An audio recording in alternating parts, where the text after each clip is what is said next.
I don't think I need these. Good morning, motherfuckers. Welcome to Kanode Knows. A solo episode to catch up. It's been a heck of a year, my dudes. It's actually been the best year of my life, but also the worst year of my life at moments. So that's how life goes, isn't it? So this is going to be maybe 10, 20 minutes of me talking, try and get you guys like in the know of what my year's been and just share. And I guess it might help explain why I've been MIA and why I just I ghosted. I didn't ghost, but I didn't say much to the sponsors. I was just like, and I really wanted to, I felt the urge to make a post saying, I retire from podcasting. I'm not doing it. And then the other voice in my head was like, that's fucking lame. Don't do that. So I'm glad I didn't. And there's no pressure. There can't be pressure. I have to enjoy this. And it can't feel like a chore, and I can't just phone it in. I really want to take it to another level, which is a corny thing to say, but I'd like to put, in general, just a little bit more effort into the structure of the show. Shout out Steve, Peep Game. It's a nice shirt, isn't it? Very nice shirt. If you're just listening, sorry. It's a nice striped, beautiful Peep Game shirt. So let's start at the beginning of this year, I guess. My video, Mediocre S2, that I was saving footage for 7 years was coming to an end, and I set the premiere date for March, and then it became a real thing, and the final couple of months were the good old days that you don't realize that you're in until it's over. I was pretty aware, though, while it was chaos, and it's always towards the end of a video that all the dudes get more motivated to do the things that they've been scared to do. We're getting out as often as we can. I actually wound up cutting most of my client work, my actual videography career. I put basically everybody on pause except for one retainer client 1 day a week, and that was perfect because then I could really lock in and work on the video. And it would be, it's funny because I was in a very sober portion of life, and then when I sat down to edit the footage, I looked at it and I was just like, I hate everything. This sucks. I don't want to do this. And then I was just like, maybe it's time to change my state of consciousness and to have a look at it. And I did that, and it worked.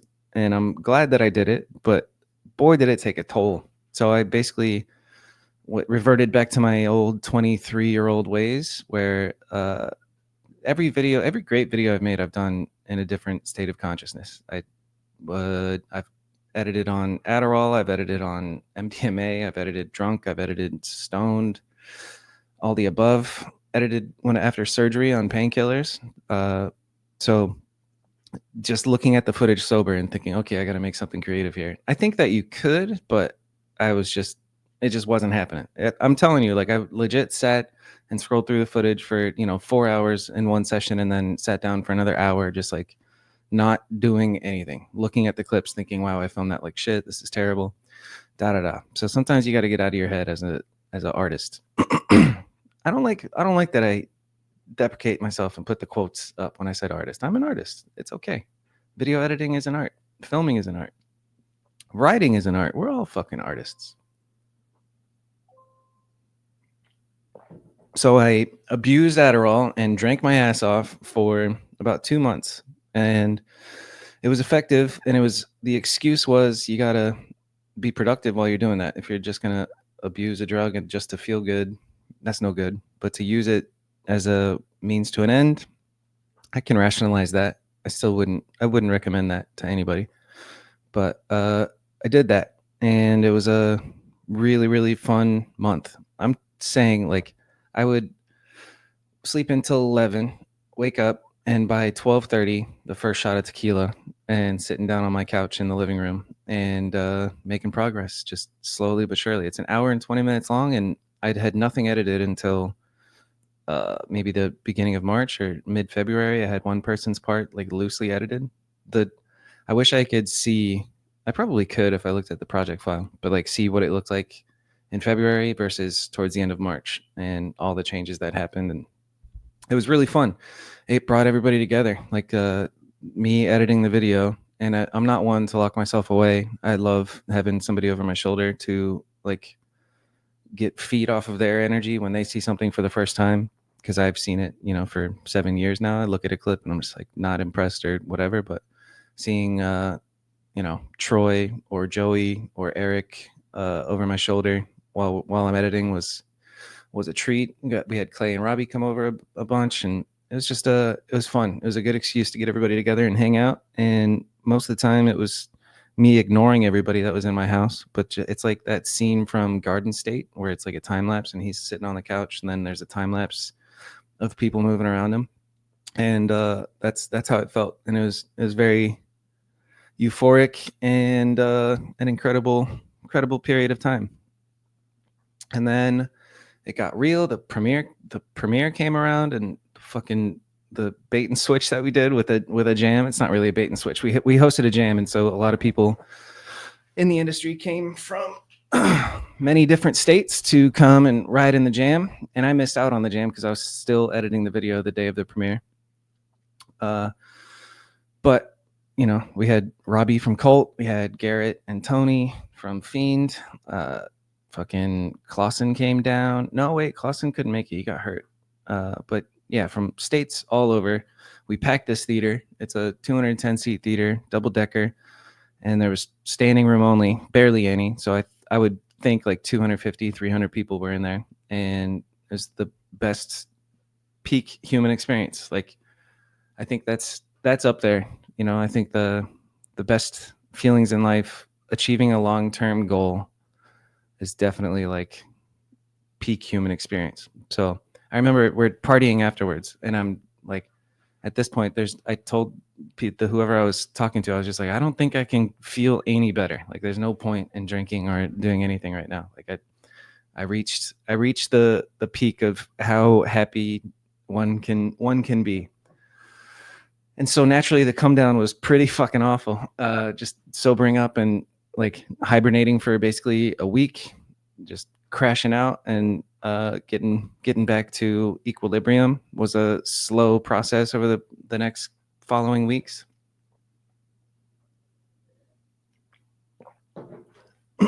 Yeah, is there anything else I wanted to say about the premiere? It was a great time. It was fun to see my boys on stage, and it was super special to me because my parents actually made it. On the second video that I did, Lightworks, in 2018, my mom couldn't make it to the premiere, and I don't know why, but that bummed me out a bit.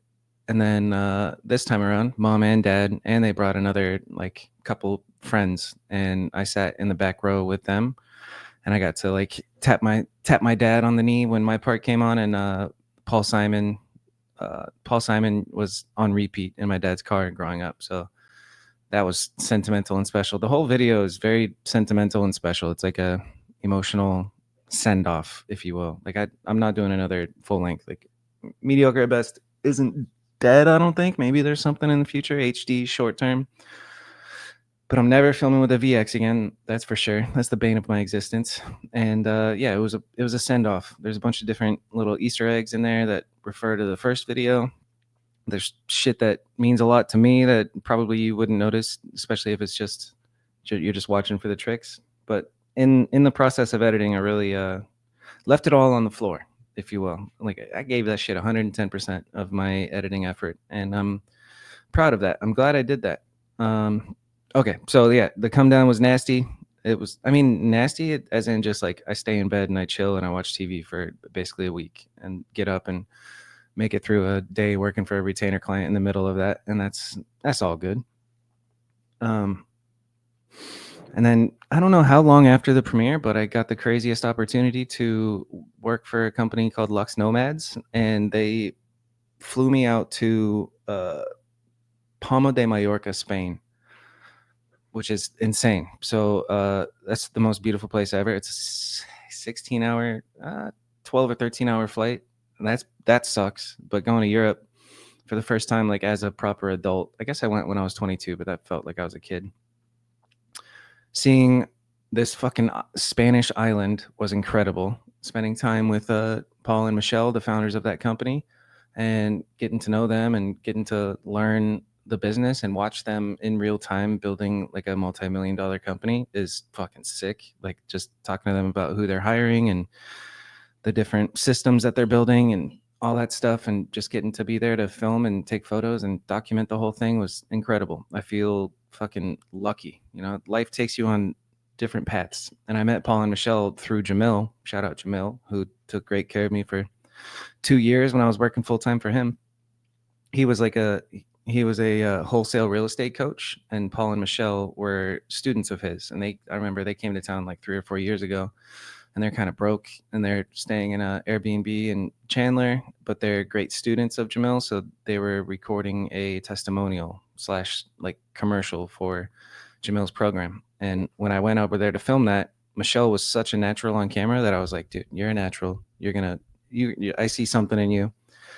And she was like, oh, thanks. When we take over the world, we'll bring you with, because they took a fondness to me too. And then sure enough, a few years later, they struck magic and they figured out what their company is. And their company is, they help people move from the US to Spain specifically right now, but then it's going to expand into other countries as well. They take care of all the lawyers, the visas, the location, the schools, anything that would become a headache for you if you were trying to relocate internationally, they take care of. And that's a premium service, so they charge a premium fee, and they're doing very well, and scaling and building up a company, and it's fucking awesome. So the fact that they remembered, and they chirped about it, you know, a couple of times over the years, but I come to find out like they were just manifesting it. They were still struggling, but they were like, it's coming, Bobby, you're gonna come to Europe. And I'm like, yeah, sure.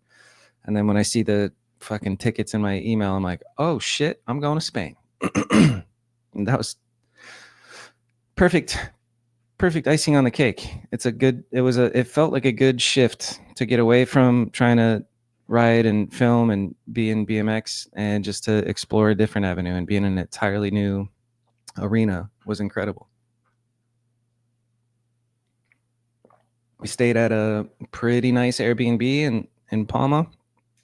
I got the mission accomplished of the whole trip was like this main sales video, knocked it out of the park. The quality's insane. And then after the like official trip was over, where there was employees and clients, they invited me to come with them for like a bonus week with just me and them in Split, Croatia. And then they took a couple of days to like reset when we got there. And then I got to just be alone in Split, Croatia, editing, but also just walking around and enjoying the old city. It's so sick. It's on the Mediterranean Sea. It's a old castle. There's castle walls that it's like a square 2 miles, maybe 1 mile. And within that square, it's like jam packed. There's skinny alleyways and big, vast courtyards and natural stone everywhere, and just old shit. You know, it's like 1,000-year-old church is just in the center. And the culture there is incredible. Just like everybody's just chilling. You know, you're at a cafe, having coffee for hours, talking shit with your friends, or having some wine and beer. And just being able to walk everywhere from the place that I was staying was incredible. And it was almost a culture shock, in like, oh shit, people live like this. This is cool. And the contrast between that and like the go back here is astounding. And I don't know, I took a great fondness to it. I mean, that trip was insane. So like after we spent a week in Split, we worked a little bit, edited a good amount. I fucking enjoyed myself, made friends. I like befriended a bunch of local workers there, like the bartenders. And let's see, did I have a night? Yeah, I had a night. I made friends with a solo traveler from Amsterdam. Took him back to my place for some drinks. I showed him Mediocre, which is pretty funny because seeing his reaction as a complete stranger from the other side of the world, he was blown away. No way, you know, that's so cool. You guys do tricks on bikes. I think like he would have been impressed with just a bunny hop 360 or something. So then the trip's not over yet. They took me on a private boat with them to a island off of Croatia called Brač. And then that's where they were going to hibernate for a month. Like these guys are nomads. They don't really have a home base. So they took me with them. We stayed in this Airbnb, and it was like the much calmer vibes. Nobody really around, and time to grind and work. And so did that for, I don't know, 6 or 7 days. It was a long trip, and then I come back, and shit hit the fan. I came back, and I went through a breakup within like 36 hours of being back. We were already on trying round 2 of that relationship, and it was the hardest I've ever loved anybody, and it hurt a lot. I'm the one that ended it, but just, coming to the realization of like I have things that I need that she's not going to give, and she needs things from me that I just can't give. And so it's like it was amicable as it could be. I'm just like, it sucks, but we got to end it. And yeah, that's actually one of the harder things I've ever been through in my life, to be honest. I was kind of in denial for the first while. I was like, I'm fine. I've always been fine. I jumped from one relationship to the next. No big deal. That's actually a pretty toxic thing that I've done, is just like go from one girlfriend and within like 2 months be with another girlfriend, which, if it's the right one, then it's the right one, and that's fine. But it turns out I was just jumping from the wrong one to the wrong one. And yeah, I was in denial at first. And then I was trying to find the answer at the bottom of a bottle, and drank my ass off for about a week. I let myself have a loose ass week. And it turns out that's not the solution. I don't think there is a solution, but trying to numb yourself and escape and chase whatever is not the solution. So that was a pretty miserable week. And then when I finally sobered up like a week later, I remember just it all coming out. I'm crying in the middle of Sprouts at the meat market, or the deli counter or whatever. As I was doing, I was like, I'm fucking crying in Sprouts right now. Okay. And then I remember crying at the end of a yoga class, like towards the namaste part, just fucking holding it in, but crying. And then a real sob session on my couch that weekend. And then I come out of that cry, and I'm like, I'm fixed. It's all good. And in hindsight, that was pretty silly to think that the grieving process was over then, but I thought it was. And so there's some time to kill between that and getting on my second Europe trip. Yeah, in the meantime, I think I shifted back. I almost shied away from BMX and riding, and almost, I think, shied away from seeing my friends, and just kind of focused on trying to work and get client work done. I honestly, it's such a blur after the post breakup week of fucking crying my eyes out. Then it's kind of like a blurry couple of weeks. I'm like in hindsight, it's full blown depression. I didn't want to do anything. I think I'm binging TV shows. I'm, trying to do the right stuff, like hang out with my parents and see my sister, and fucking try not to self-isolate. But yeah, it's honestly a blur. It was my birthday, June, and then yeah, it's fucking crazy how that's such a blur. I think, yeah, I don't remember much from my birthday until July, and then I got to go on that trip again. They brought me back out to Europe for a week. I just got back about a week ago, and that was incredible. Fucking Europe trip number 2 was us. It was like an employee retreat this time, and so they rented a big ass Airbnb in Split, Croatia, and brought, I think, 12 employees there, and just did like a workshop over the course of a week, and it was really cool to see. And this trip, I was like, no booze. So it was a week of keeping my head on straight and being very productive and meeting these incredible people. Like, everybody that they've hired are like such high quality human beings, fucking smart, self-aware, really talented at what they do, and just good vibes. Like, usually on a trip with that many people, there's going to be some prima donna or some sort of drama going on, and there was just zero. It was a wonderful week. I slept really well. I got up early. I'm doing yoga. I'm meditating. I'm like, it was a nice snap out of it, dude. Like, you're still okay, and I'm still me. Uh, So that was good. That was therapeutic. It was very productive. I filmed the fuck out of it. I'm setting up multiple iPhones for time lapses and got my gimbal for a couple shots. And then my favorite like work thing was the marketing director requested video postcards, which if you don't know is like a stationary shot with maybe a little bit of motion in it that you go around and try and find something beautiful. And I've never really done that. I've never really been a tripod guy. I always fucking like the motion of the camera, and it was a fun creative challenge to get my tripod out and then just try and find beauty in a foreign country. Boy, that was fun. I think my feeling was that I felt, grounded in myself again, and I felt my life energy coming back. And my favorite moment from Croatia was it was all so good.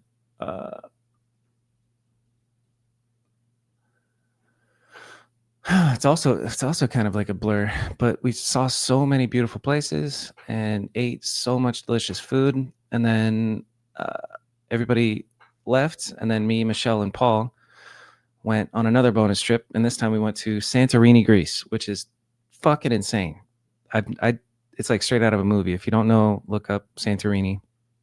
And I really didn't know. I didn't look it up. We just walk up to the edge, and Paul kept saying like, I can't wait to see your reaction. I was like, how good can it be, man? And then we get to the edge, and it's just these massive cliffs, and it's a U-shaped island, and then it's built to where there's dwellings going all the way up the islands, and everything's white and like blue domes and just fucking gorgeous. And I was blown away. So we spent a couple of days there, and every morning waking up and having to walk up 120 stairs just to get a coffee was pretty cool. I like that lifestyle. It's like you want to do the Stairmaster? No. Well, you don't have a choice. You're gonna get your steps in.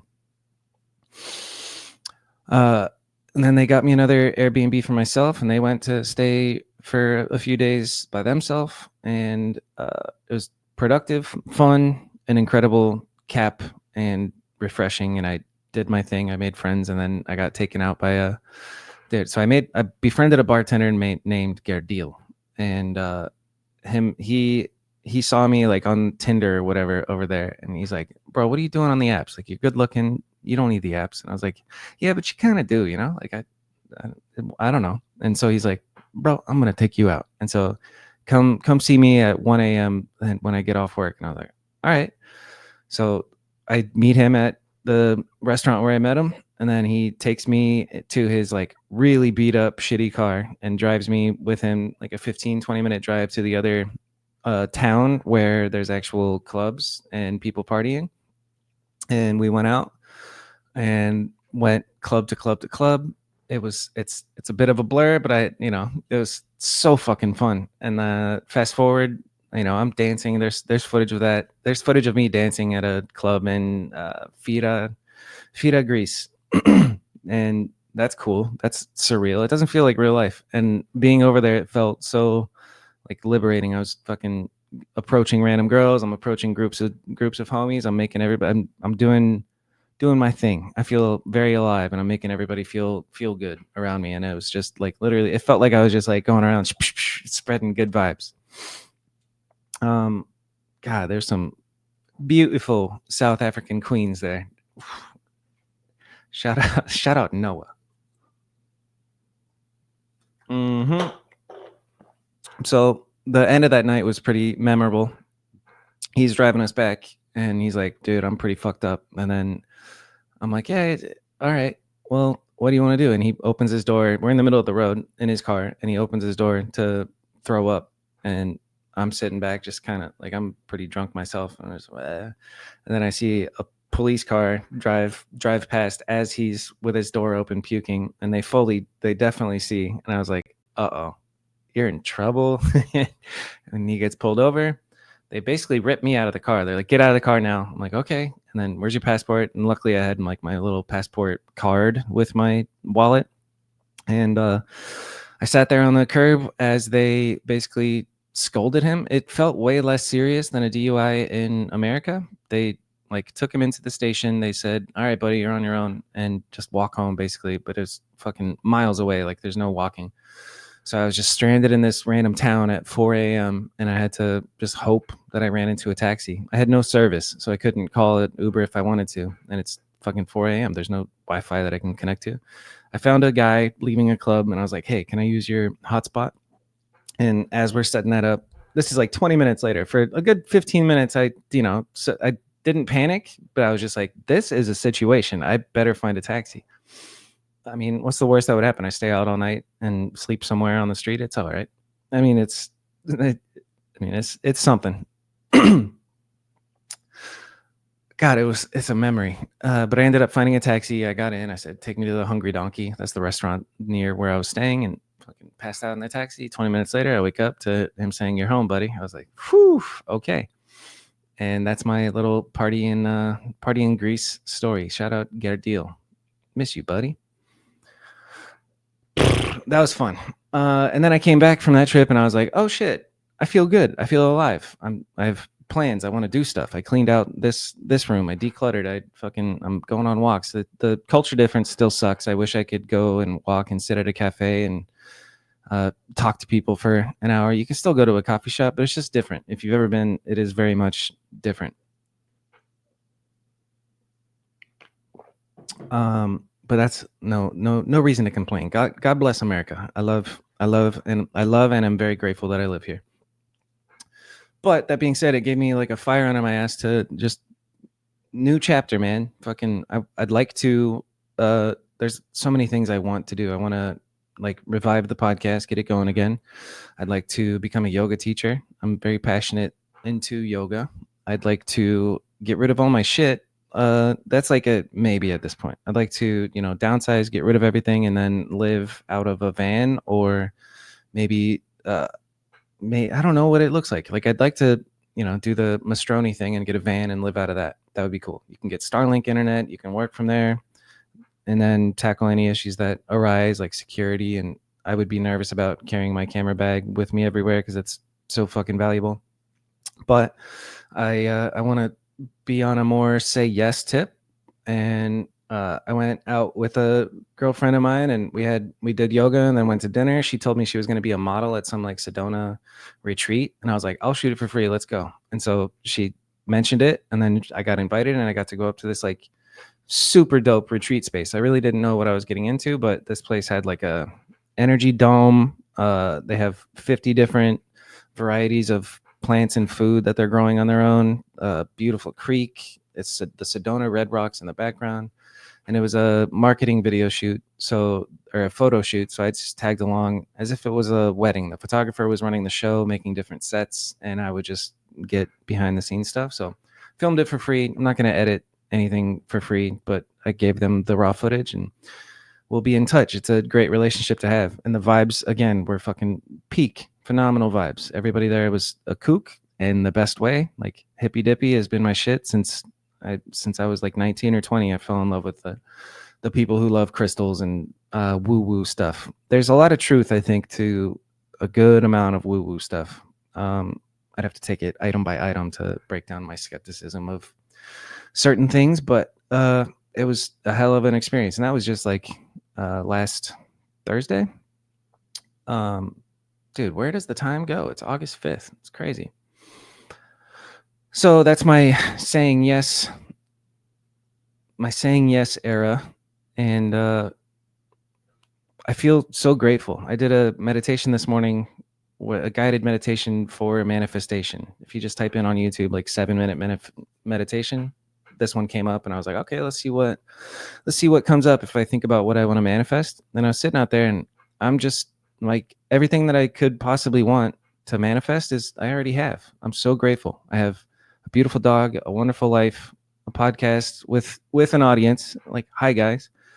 I love my place. I keep thinking about, I want to switch up where I live, but I love this spot. This is really cool. Great location in Phoenix, and like concrete floors and vaulted ceilings and mid-century modern, and the price. And I have the whole back area to myself, and basically a private pool all to my own.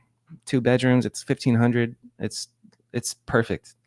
So I ended up tearing up at that meditation, like, because at first I'm like, what do I want to manifest? What do I want? And I'm like, I'm just happy where I'm at.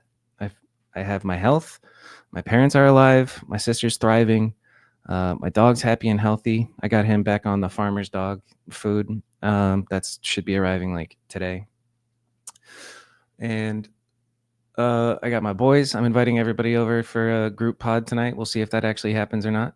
I got friends. I got passion. I got a great talent that I'm monetizing. I could do better financially, but you could always do better financially. I think I have enough, and I'm super grateful for where I'm at, and I'm glad that I went through the misery of a breakup after the peak of my premiere, and just I'm grateful that I've experienced the entire range of how high you can be and how low you can be, and now we're kind of evening out, and I feel very grateful. I haven't ridden my bike since before the premiere, and I was just hashing that out with myself. I'm like, you're a fucking poser, huh? And then I hate that voice that says you're a poser. I'm not a poser. BMX is like in my blood. You do something for 20 years, it's going to be a part of you. So I still love the people. I love watching BMX. It's a part of me, but it's not everything I am. I'm a very capable, broad human being. Broad. I'm a broad.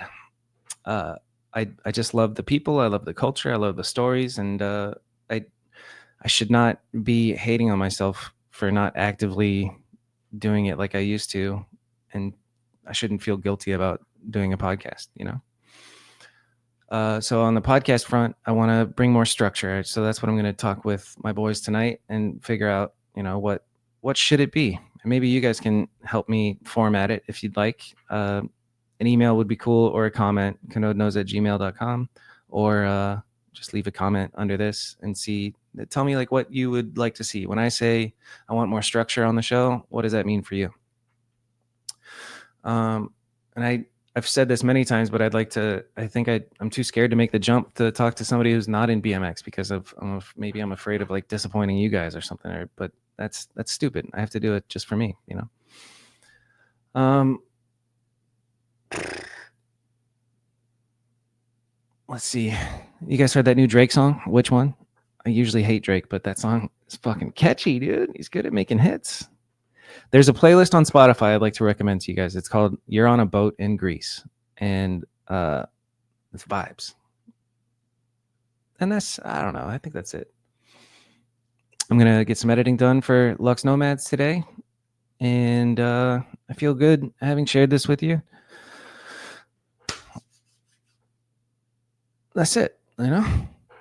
Shout out to all the shout outs, man. Thank you for watching.